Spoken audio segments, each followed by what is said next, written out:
अकेलापन एक ऐसा शब्द जिससे सब घबराते हैं। अगर मैं कहूं कि आपको अकेले रहना है तो आप परेशान हो जाएंगे, क्योंकि हमें इसकी आदत नहीं है, ना ही हम ऐसा करना चाहते हैं। बदलते जमाने के साथ लोगों का रहन सहन तो बदल ही रहा है, साथ ही जीने का तरीका भी बदल रहा है। कई लोग ऐसे हैं जो किसी मजबूरी में, जैसे नौकरी इत्यादि के कारण अकेले रहते हैं, तो कई लोग ऐसे हैं जो अपनी मर्जी से अकेले रहना पसंद करते हैं। अपने काम को सच्ची लगन से अकेले ही करते हैं।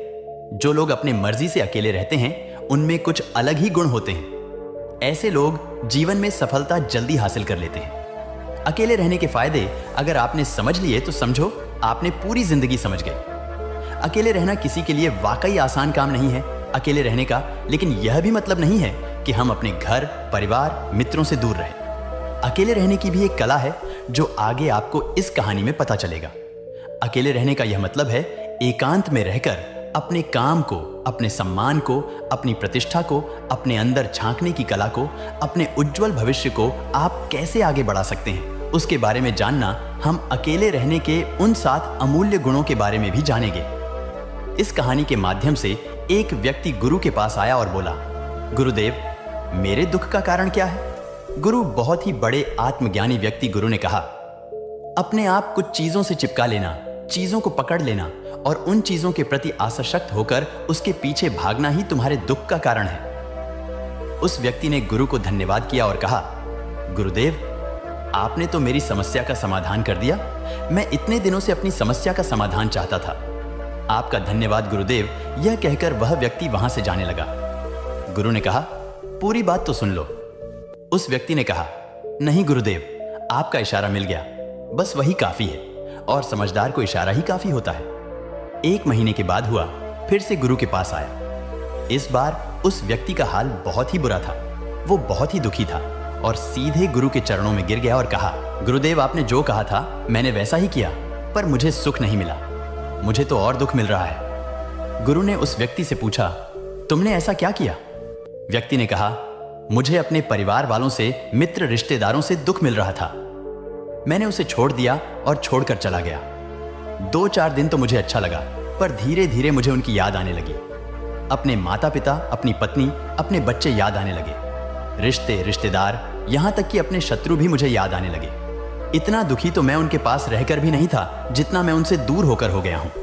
इसलिए आज मैं वापस घर जाने के लिए निकला था और आपके पास आ पहुंचा। आपने मुझे इतनी गलत सलाह क्यों दी? गुरु मुस्कुराए और गुरु ने कहा, तुम परिवार को छोड़कर भागे, मित्रों, रिश्तेदारों, यहां तक कि शत्रुओं को भी छोड़कर भागे, और यह तुम्हारी गलतफहमी थी कि तुम छोड़कर भाग रहे हो। वास्तव में तो तुम उन्हें लेकर भाग रहे थे। व्यक्ति ने कहा, पर गुरुदेव, मैं तो किसी को अपने साथ नहीं लाया। गुरु ने कहा, जो चीज हमें दुख देती है वह कहीं बाहर नहीं होती। यहां तक कि जो हमें सुख देती है वो अभी बाहर नहीं होती। यह सब परिवार वाले, रिश्तेदार, मित्र, शत्रु, ये सब कहां बसते हैं? गुरु ने कहा, ये सब हमारे मन में बसते हैं, और जब तुम भागे तो तुम अपने मन को साथ लेकर भागे, और तुम्हारे मन में यह सब तुम्हारे साथ भाग रहे थे, तो तुम इनसे कहीं दूर गए ही नहीं। जब जो चीजें मन में बसी हो और वो आसपास हो, हमें बहुत लगता है, पर वह बहुत कम होता है। और जब हम इन चीजों से दूर हो जाते हैं, यानी छोड़कर भाग जाते हैं, तब मन उन चीजों को पाने के लिए फिर से प्रयास करने लगता है, और तब ये चीजें बहुत ज्यादा दुख देती है, जैसा तुम्हें वो रहा है। व्यक्ति ने कहा, तो गुरुदेव, मैं क्या करूं? चीजों के साथ रहो तो दुख चीजों को छोड़कर जाओ। तो दुख क्या, मैंने दुख उठाने के लिए ही जन्म लिया है? गुरु जोर से हंसे और कहा, यह बात बिल्कुल सत्य है। यहां सब सिर्फ दुख उठाने के लिए जन्म लेते हैं, पर यह भी सत्य है कि इन दुखों के पार सुख है, और उन सुख के पार दुख है, फिर सुख और फिर दुख।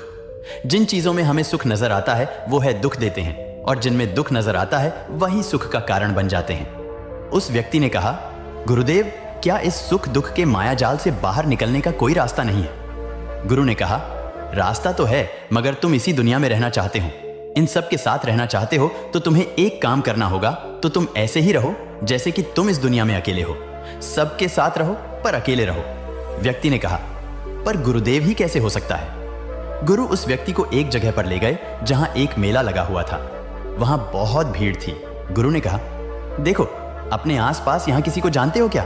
व्यक्ति ने कहा, नहीं, यहां तो कोई भी मेरी जान पहचान का नहीं है। गुरु ने कहा, क्या तुम यहां अकेले हो? व्यक्ति बोला, हाँ गुरुदेव, बिल्कुल अकेला। गुरु ने कहा, नहीं, तुम्हारे मन में कुछ चल रहा है, तुम अकेले नहीं हो। व्यक्ति ने कहा, हाँ, मैं जल्द से जल्द अपने घर जाना चाहता हूं, अपनी पत्नी से, अपने बच्चों से, अपने माता पिता से मिलना चाहता हूं, अपने मित्रों से मिलना चाहता हूं, वही मेरे मन में चल रहा है। गुरु ने कहा, अब यह सब भूलकर आंखें बंद कर लो और अपना ध्यान यहां होने वाली आवाजों पर लगा दो। जैसे ही उसने अपनी आंखें बंद की और सारा ध्यान वहां हो रही आवाजों पर लगा दिया, उसे एक अकेलापन, एकांत महसूस हुआ। उसे लगा कि वो इतनी बड़ी भीड़ में भी अकेला है। सभी आवाजों के ऊपर ध्यान लगाने के कारण किसी आवाज का कोई महत्व नहीं था, बस आवाजें थीं और वह था। उसने अपनी मां की खोली और कहा, गुरुदेव, यहां तो मैं बिल्कुल अकेला हूं, सब है पर कुछ नहीं। गुरु ने कहा, बस इसी तरह अकेले होना है, तुम रहो सबके साथ, भीतर से लेकिन अकेले रहो, साथ में सब हो पर मन में कोई ना हो। जिसने इस तरह से अकेले जीना सीख लिया, उसे कभी जीवन में दुख नहीं होगा, उसे चीजें दुख नहीं देगी, वो हर चीज में आनंद की प्राप्ति कर सकता है। गुरु ने आगे कहा, महान सफलताएं अकेलेपन से ही शुरू होती है। अकेलापन ही हमें उनसे मिलाता है। अपनी अकेलेपन को नकारात्मक मत समझना, बल्कि उसे एकांत समझकर खुद को जानने का प्रयास करो। जब तुम्हें एकांत पसंद आने लगे तो समझो तुम्हारा वास्तविक वजूद तुमसे मिलना चाहता है, इसलिए अपने इस एकांत प्रेम का सम्मान करो। गुरु बोले, मैं तुम्हें 7 ऐसी खूबियों के बारे में बताता हूं जो अकेले रहने वाले लोगों में पाई जाती है और उन्हें दूसरों से अलग बेहतर बनाती है। गुरु ने कहना शुरू किया, पहली खूबी जो एकांत में रहने वाले लोगों में पाई जाती वो ये है कि ऐसे लोग दूसरों की तुलना में खुद के प्रति ज्यादा जागरूक होते हैं। वो खुद के स्वभाव और आचरण के बारे में ज्यादा गहराई से जानते हैं। ऐसा इसलिए होता है क्योंकि जब हम अकेले होते हैं तो हमें खुद के बारे में सोचने का काफी समय मिल जाता है, जिससे हम खुद के व्यवहार को अच्छे से समझ पाते हैं। एकांत में रहने वाले लोग खुद की कमजोरी और ताकत को भी अच्छे से जान पाते हैं, जिससे वो दूसरे लोगों की तुलना में किसी भी खड़ी परिस्थिति का सामना ज्यादा अच्छे से करता है।